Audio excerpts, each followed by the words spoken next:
Assalamualaikum warahmatullahi wabarakatuh. Alhamdulillahirrahmanirrahim. Bertemu lagi dengan Ustazah dalam pembelajaran IPS. Sebelum kita memulai kegiatan pembelajaran pada kesempatan kali ini, marilah kita memulai kegiatan pembelajaran dengan membaca basmalah bersama. Bismillahirrahmanirrahim. Alhamdulillah. Bagaimana kabarnya kalian hari ini?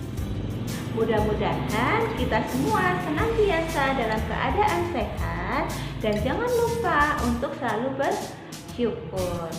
Nah, Ustazah tidak lupa untuk selalu berpesan kepada kalian, selama masa pandemi ini kita harus selalu menjaga protokol kesehatan yang telah ditetapkan oleh pemerintah dengan selalu menjaga jarak, mengenakan masker, dan mencuci tangan dengan air mengalir. Nah, itu salah satu ikhtiar kita supaya kita terhindar dari persebaran virus corona. Nah, Ustazah tidak lupa untuk mengingatkan kalian untuk selalu menjaga semangat belajar kalian. Walaupun kita ketahui saat ini kita masih melakukan pembelajaran dengan jarak jauh. Mudah-mudahan walaupun pembelajaran kita lakukan secara jarak jauh tidak mengurangi semangat kalian untuk belajar dan mencapai cita-cita kalian. Pada kesempatan kali ini kita akan mempelajari kaitannya dengan materi perdagangan antar pulau dan juga perdagangan antar negara. Untuk lebih jelasnya silakan kalian simak tayangan video berikut dengan cermat dan teliti. Untuk tujuan pembelajaran pada kesempatan kali ini, melalui kegiatan pembelajaran dengan menggunakan aplikasi WhatsApp, Google Form, video, dan metode diskusi, kalian diharapkan mampu mengidentifikasi pengertian perdagangan antar daerah dan internasional dan mengidentifikasi manfaat perdagangan antar daerah dan internasional. Langsung saja kita masuk ke materi pada kesempatan kali ini. Apa yang kalian pikirkan di saat kalian melihat gambar yang terdapat di layar? Terdapat dua gambar di mana gambar pertama terjadi transaksi jual beli secara langsung antara penjual dan pembeli, dan gambar kedua terlihat ada aktivitas di pelabuhan, bola dunia, dan lain sebagainya.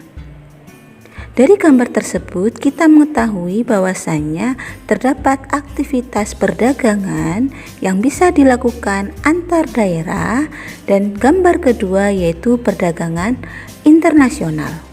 Kita ketahui bahwasannya manusia merupakan makhluk sosial dan juga makhluk ekonomi, di mana manusia tidak lepas dari kebutuhan dan manusia selalu rekat dengan kebutuhan sehari-hari, dan tidak semua barang tersebut dapat dipenuhi sendiri oleh individu atau manusia tersebut.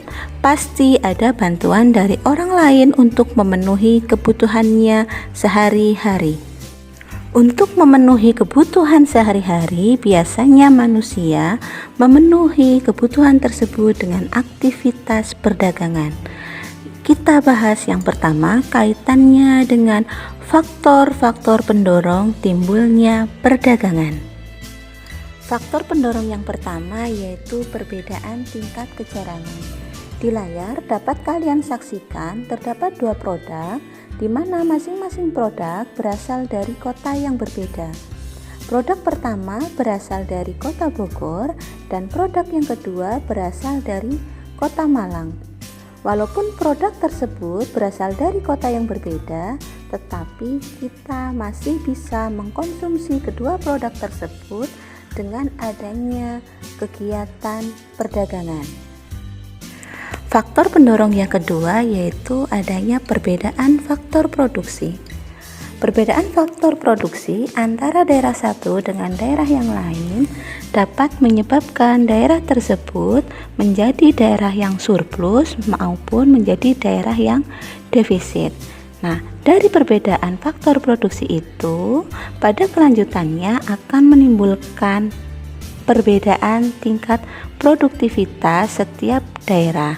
Nah, di layar kita lihat ada gambar pertama yaitu sektor pertanian yang ada di daerah dataran rendah, dan gambar yang kedua yaitu perikanan. Nah, dari kedua daerah tersebut, mereka bisa melakukan perdagangan dengan cara saling melengkapi, di mana daerah dataran tinggi bisa memenuhi kebutuhan akan ikan, dan daerah pantai bisa memenuhi kebutuhan untuk kebutuhan pertaniannya. Faktor pendorong yang ketiga yaitu adanya perbedaan komparatif harga barang. Perbedaan komparatif dapat diartikan perbedaan harga yang diperbandingkan, di mana terdapat perbandingan harga barang A dengan harga barang B di suatu negara yang dibandingkan dengan harga barang A dengan harga barang B di negara lain.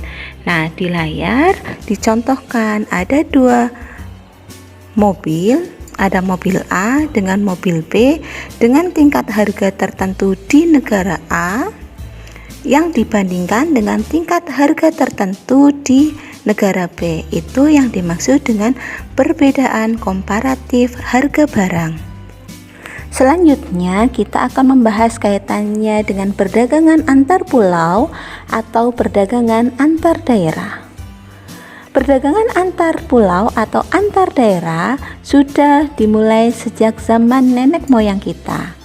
Untuk perdagangan tersebut dapat terjadi jika terdapat produk-produk yang akan diperdagangkan.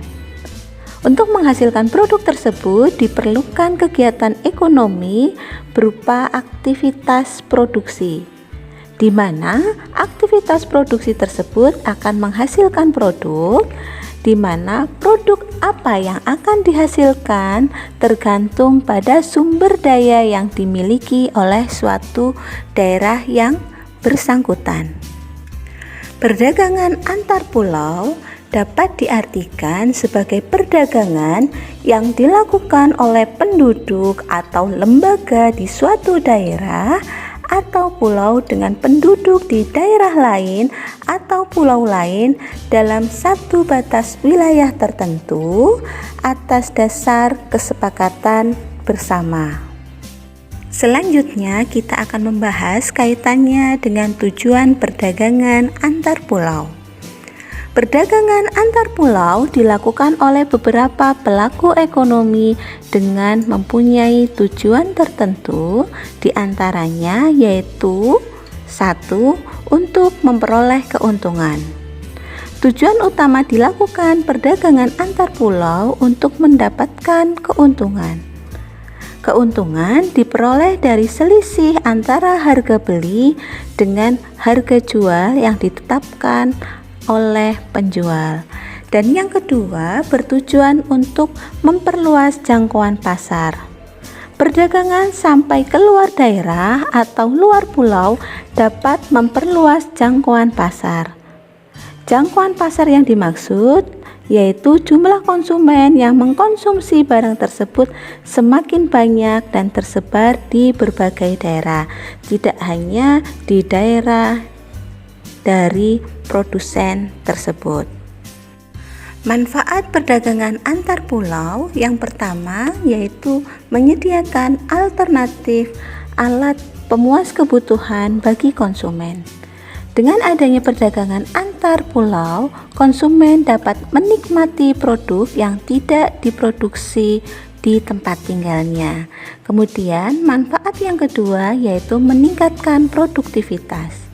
Pemasaran produk yang semakin luas akan menyebabkan permintaan atau pemesanan terhadap produk semakin meningkat.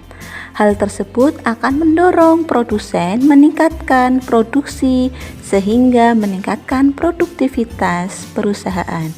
Kemudian, manfaat yang ketiga yaitu memperluas kesempatan kerja bagi masyarakat. Dengan peningkatan jumlah barang yang diproduksi, akan menyebabkan produsen membutuhkan tenaga kerja tambahan, sehingga akan memberikan kesempatan lowongan kerja tambahan yang semakin luas. Soal evaluasi pertama untuk kalian, silakan tuliskan 3 komoditas perdagangan yang ada di Kabupaten Purbalingga. Perdagangan antar negara. Perdagangan antar negara dapat diartikan sebagai proses pertukaran barang dan jasa antara dua negara atau lebih dengan tujuan untuk mendapatkan keuntungan atau laba. Untuk perdagangan antar negara, aktivitasnya dibedakan menjadi 2, yaitu aktivitas ekspor dan juga aktivitas impor. Kegiatan ekspor merupakan kegiatan menjual barang atau produk dari dalam negeri ke luar negeri. Untuk pelakunya kita kenal dengan nama eksportir. Sedangkan kegiatan impor merupakan kegiatan membeli barang atau produk dari luar negeri ke dalam negeri. Untuk pelakunya dikenal dengan sebutan importir. Untuk pembahasan terakhir pada kesempatan kali ini berkaitan dengan manfaat perdagangan antar negara. Manfaat yang pertama yaitu memperoleh keuntungan. Yang kedua, menjalin persahabatan antar negara. Dan yang ketiga, adanya transfer teknologi. Dan yang terakhir, memperoleh barang yang tidak diproduksi dalam negeri. Itulah pembahasan pada pertemuan kali ini. Untuk soal evaluasi yang kedua, silakan kalian cari 4 komoditas ekspor yang ada di negara Indonesia. Alhamdulillahirrahmanirrahim, pembelajaran kita pada kesempatan kali ini telah selesai. Mudah-mudahan apa yang disampaikan bisa bermanfaat untuk kalian. Tadi kita review sebentar pembelajaran yang sudah kita lakukan, membahas kaitannya dengan pengertian perdagangan antar negara dan juga perdagangan antar pulau. Kemudian kita mempelajari kaitannya dengan manfaat perdagangan antar negara dan juga antar pulau. Kalian juga mengetahui apa saja aktivitas perdagangan antar negara. Mudah-mudahan semua yang telah disampaikan bisa membawa manfaat untuk kalian. Kemudian Ustazah berpesan untuk selalu menjaga kesehatan dimanapun kalian berada dan mentaati protokol kesehatan yang telah ditetapkan oleh pemerintah dengan membiasakan mengenakan masker, menjaga jarak dan juga mencuci tangan di air mengalir. Kemudian Ustazah berpesan kepada kalian untuk selalu menjaga ibadah harian kalian dengan melaksanakan sholat tepat waktu dan juga menjaga murojaah kalian. Mudah-mudahan kita semua bisa melalui masa pandemi ini dan pandemi corona bisa segera berakhir. Untuk mengakhiri kegiatan pembelajaran pada kesempatan kali ini, mari kita bersama-sama membaca hamdalah. Alhamdulillahi Rabbil Alamin. Mohon maaf jika ada kesalahan. Ustazah akhiri. Wassalamualaikum warahmatullahi wabarakatuh.